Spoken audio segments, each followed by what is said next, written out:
يا جدي، أخبرت أصدقائي عن قصة المرابطين، وقد كانوا متشوقين لمعرفة المزيد عن تاريخ المغرب. هل هناك قصة أخرى؟ بالطبع يا بني.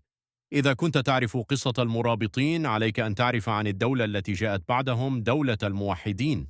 الموحدون؟ من هم وكيف بدأوا؟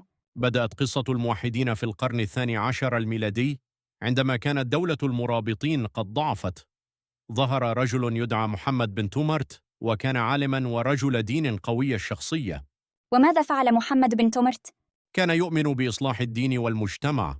دعا الناس إلى التوحيد الحقيقي والابتعاد عن الأخطاء التي رأى أنها انتشرت في عصر المرابطين، وبسبب دعوته أطلق عليه الناس لقب المهدي. وهل كان وحده؟ لا، كان لديه قائد عظيم يدعى عبد المؤمن بن علي، الذي تابع دعوته بعد وفاته.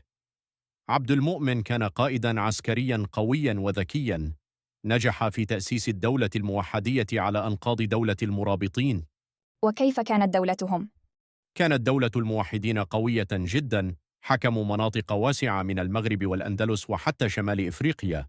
أصبحت مراكش عاصمة الدولة، وازدهرت الفنون والعلوم والتجارة في عهدهم. وماذا عن الحروب؟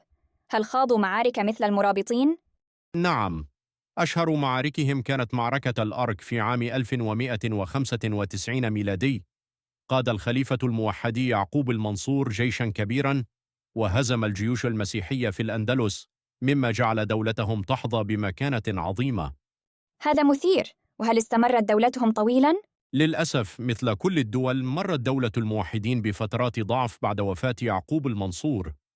بدأت التحديات الداخلية والخارجية تضعفها تدريجيا، حتى سقطت في النهاية وظهرت دولة بني مرين. إذن كان الموحدون أبطالاً عظماء في تاريخنا.